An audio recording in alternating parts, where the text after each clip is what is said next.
செய்தி. வணக்கம். விவி செய்திகளுக்காக ஊர் செய்திகள் வாசிப்பது ஸ்பெர்னா.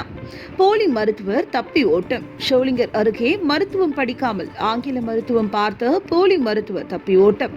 மருத்துவமனைக்கு சீல். ராணிப்பேட்டை மாவட்டம் ஷோலிங்கர் வட்டத்திற்கு உட்பட்ட ரெண்டாடி கிராமம் பச்சையம்மன் கோவில் தெருவை சேர்ந்த வெங்கடேசன் என்பவருக்கு சொந்தமான கடையில் தற்போது JS health care clinic, Arun clinic என்ற பெயரில் காற்றம்பாக்கம் கிராமத்தை சேர்ந்த சாய்சரன் என்பவர் முறையாக மருத்துவம் படிக்காமல் போலி மருத்துவம் பார்த்து வருவதாக மாவட்ட மருத்துவ அலுவலருக்கு கிடைத்த தகவலில் ஷோலிங்கர் அரசு மருத்துவமனை மருத்துவர், ஷோலிங்கர் காவல் ஆய்வாளர் ஆகியோர் மேற்படி மருத்துவமனையை ஆய்வு செய்த போது உண்மை என்பது தெரிய வந்ததை தொடர்ந்து மேற்படி மருத்துவமனைக்கு பூட்டி சீல் வைத்தனர். வழக்கு பதிவு செய்து அவரை தேடி வருகின்றனர். விவி செய்திகளுக்காக விஜய் மற்றும் பாஸ்கர்.